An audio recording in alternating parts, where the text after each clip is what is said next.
नमस्कार दोस्तों, मैं हूं सुधीर चौधरी और आपका स्वागत है इस चैनल पर। अब देखिए, आज की कहानी ऐसी है कि सुनकर आप या तो चौंक जाएंगे या फिर हंसते हंसते कहेंगे ये क्या हो रहा है भाई राजनीति में। क्योंकि यहाँ कहानी है प्रधानमंत्री नरेंद्र मोदी और बॉलीवुड की क्वीन कंगना रनौत की भरोसे की भूल या राजनीतिक जाल।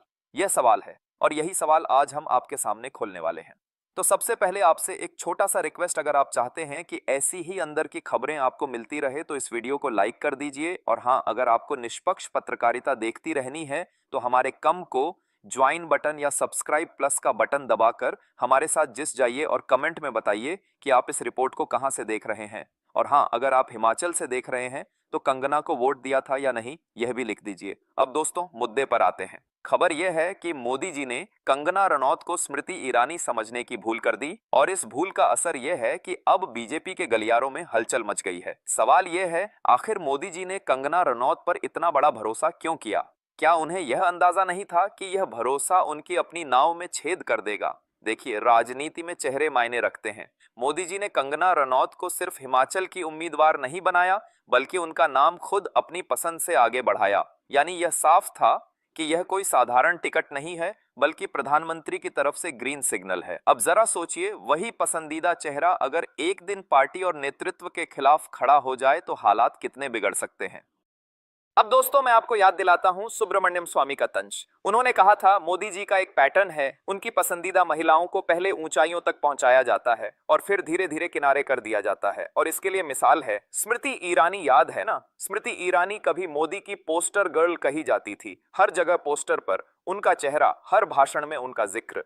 लेकिन आज हालात ये हैं कि पार्टी की मीटिंग्स में उनका नाम तक नहीं लिया जाता। यहां तक कि नेताओं ने उनका फोन उठाना तक बंद बंद कर दिया और मजबूरी में स्मृति जी को फिर से टीवी सीरियल की दुनिया में लौटने की बात करनी पड़ी। यानी राजनीति का ग्राफ ऊपर जाता गया और फिर नीचे गिरता चला गया। लेकिन दोस्तों, बात यहां खत्म नहीं होती। असली ट्विस्ट यह है कि कंगना रनौत स्मृति ईरानी नहीं है।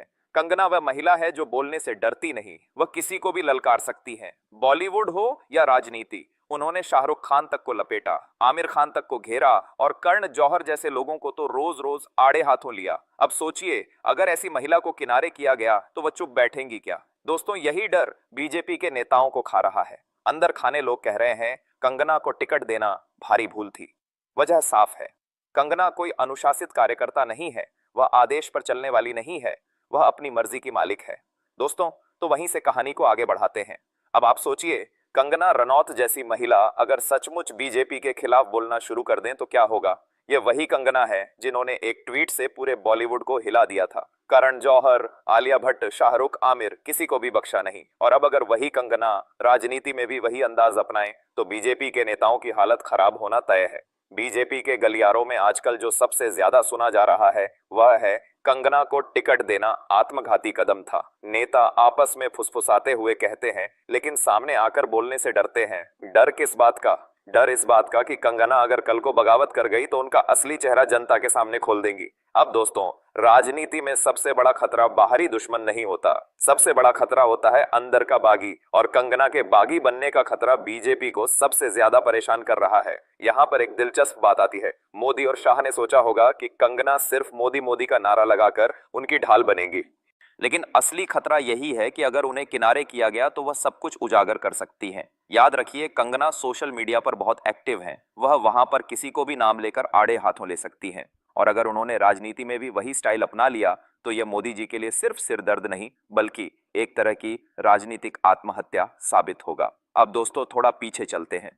सुब्रमण्यम स्वामी का बयान आपको याद होगा।